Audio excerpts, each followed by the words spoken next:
जय शिवराय. मी सगळा सह्याद्री. आजचं आपलं नियोजन आहे कात्रज ते सिंहगड. जास्तीत जास्त ट्रेकर हा ट्रेक पौर्णिमेच्या रात्री करतात. आपण पण आज वरचंद्र बघू शकता. पौर्णिमेचं नियोजन काढलेलं आहे. बेसिकली हा ट्रेक जवळजवळ 14 ते 15 किलोमीटरचा आहे. त्याच्यात लहान मोठ्या 15 ते 17 टेकड्या लागतात. त्या चढ उतार करून जावं लागते.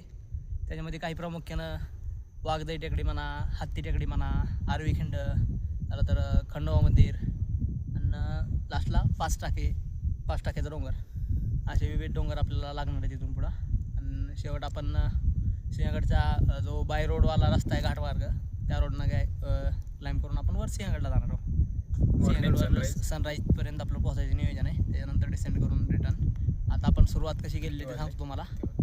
आत्ता वाजलेले तर 9:15 आणि आपण जवळजवळ आता हत्ती टेकडीवर आलेलो. म्हणजे पहिल्या दुसऱ्या टेकडीवर आपण आलेलो. सध्या आपण सुरुवात कशी केली ते सांगतो. कात्रजवरनं आपण निघालो. आपल्याला एक प्रायव्हेट व्हेकल भेटली 20-20 रुपयामध्ये. कात्रज जुना बोगद्याच्या पुढच्या साईड सातारा साईडला जो एंड पॉईंट आहे त्या पॉईंटला उतरून आपण तिथूनच लेफ्ट साईडला टर्न घेऊन वर क्लाइम्बिंग चालू केली. तिथून सरळ वाघजाई देवीच्या ठाण्यापासून लेफ्ट साईडला वाघजाईच्या समोर एक वडाचं झाड आहे. त्या वडाच्या झाडाखालून लेफ्टला एक टर्न घेतल्यानंतर आपण सरळ एक कंपाऊंड वॉल आहे एका प्रायव्हेट हॉटेलचं, त्या प्रॉपर्टीला अलाईन होता. आपण सरळ वर डोंगर क्लाइंब करून आता इथं हत्ती टेकडीच्या डोंगरावर बसलेलो आहे. आता इथून दिसणारा नजारा तुम्हाला दाखवतो. असा विहंगम परिसर इथून दिसतोय. आपला जुना पुणे 17 हायवे दिसतोय आपल्याला.